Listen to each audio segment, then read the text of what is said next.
Lagi sekali ayat 15 itu bagus. Sampai saat firman-Nya sudah genap dan janji Yahweh membenarkannya, dialah semua saudara menunggu ayat itu digenapi. Entah karena salah sendiri, entah karena diajak teman, entah karena difitnah.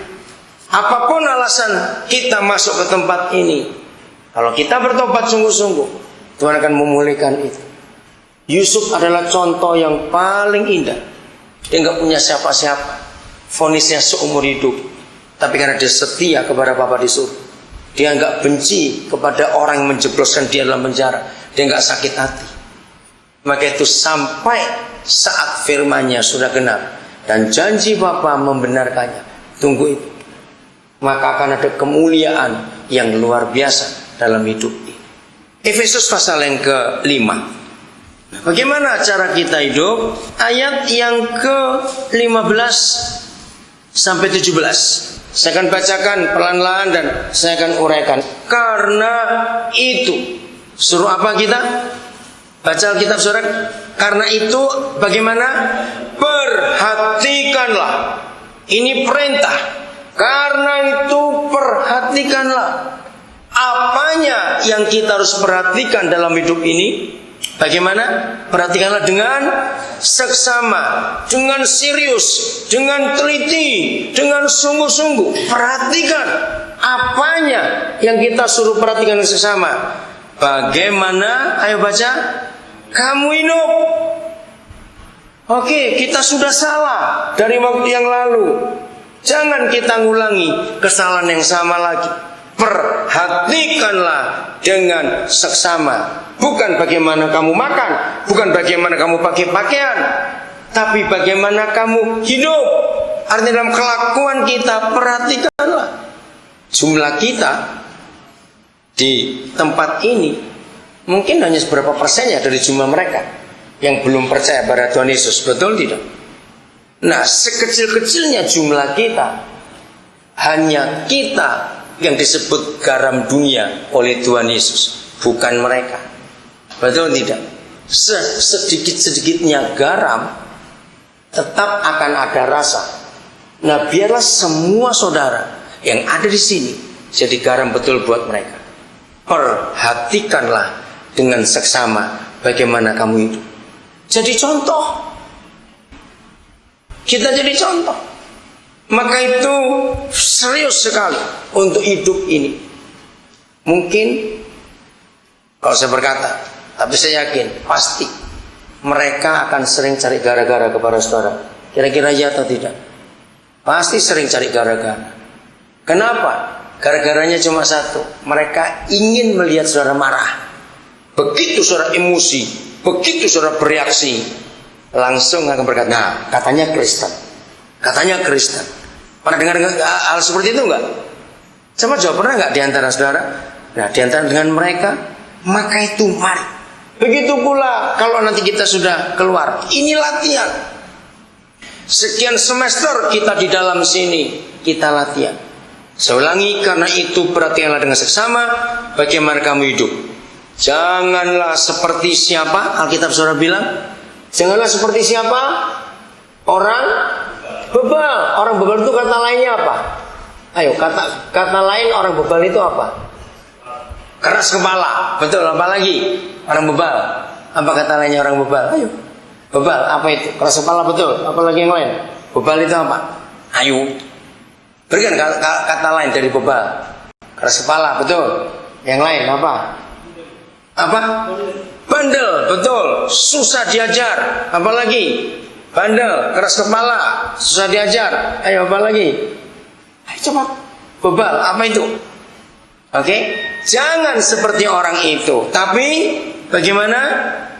Seperti orang arif, orang yang penuh hikmat, orang bijaksana. Ayat 16. Dan ini yang penting untuk kita yang masih di dalam. Dan suruh apa kita ini? Pergunakanlah apa? Waktu yang ada. Saudara dengarkan ini. Saya menemukan dalam Alkitab, ternyata Bapa di surga itu memberi semua manusia modal hidup itu sama. Coba renungkan kata-kata ini. Bapa di surga memberikan modal hidup kepada semua manusia di dunia itu sama. Suatu kali Tuhan Yesus berfirman begini, Papa itu adil. Mataharinya itu diberikan pada semua orang. Nggak mungkin di rumah perampok mataharinya belok. Mungkin tidak. Tidak. Di rumah penjahat hujannya nggak turun. Di rumah orang baik hujan turun. Tidak. Modal hidup semuanya sama. Nah, saya temukan di Alkitab modal hidup itu ada dua, yang semua orang miliki. Satu, waktu. Dua adalah otak. Kalian catat ini. Orang yang berhasil di dalam hidup itu bukan karena orang itu kaya, bukan karena orang itu pintar. Tidak. Ada orang kaya, ada orang pintar, tapi nggak pernah punya waktu. Bagaimana dia bisa menikmati hidup? Jadi kesempatan itu diberikan sama oleh Bapa di surga. Waktu diberikan sama oleh Bapa di surga. Semua orang satu hari 24 jam, seminggu 7 hari. Nggak ada yang beda, nggak ada yang kurang. Itulah modal. Maka itu firman ini berkata, pergunakanlah apa tadi? Waktu yang ada. Saudara, satu-satunya hal dalam hidup ini yang hilang dan tidak bisa didapat lagi dengan cara apapun juga, itu cuma waktu. Kita bisa kehilangan rumah karena terbakar, bisa. Tapi kita bisa bangun lagi. Kita bisa punya jam tangan hilang, kita bisa berdapat lagi, bahkan bisa lebih bagus. Apa saja dalam hidup ini, barang-barang kita yang hilang bisa kita cari lagi. Tapi waktu, orang kaya tidak akan bisa mengembalikan waktu kemarin untuk dia balikan lagi ke hari ini. Bisa tidak? Tidak bisa. Maka itu sekian semester saudara di dalam sini, gunakan waktu ini untuk belajar. Gunakan. Yusuf itu belajar. Selama dia, ingat tadi kakinya dibelenggu, lehernya dicepit dengan besi. Bayangkan sudah lebih daripada anjing dia, karena dianggap kriminal berat. Tapi dia nggak kecewa. Dia nggak marah-marah, nggak berkata, awas kamu istri Potifar, kalau aku keluar nanti. Enggak. Ternyata dia menikmati dalam penderitaannya itu. Dia belajar dengan waktu.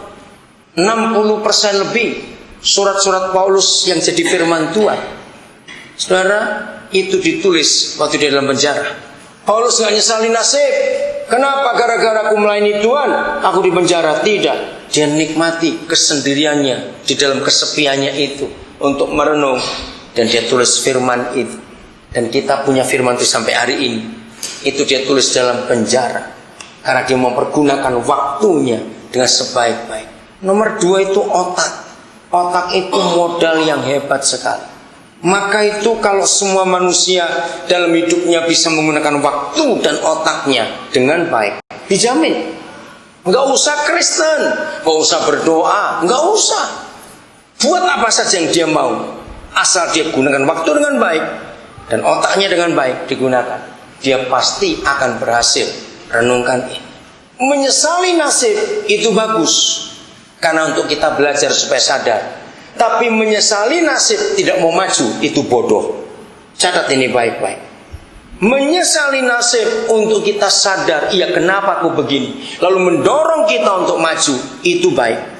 Tapi menyesali nasib lalu marah dan dia mandek, dia nggak mau apa-apa, waktunya dibuang-buang. Dari pagi bangun cuma tunggu makan, tunggu tidur lagi, lapar makan lagi, terus begitu, mandi berak tidur lagi makan lagi.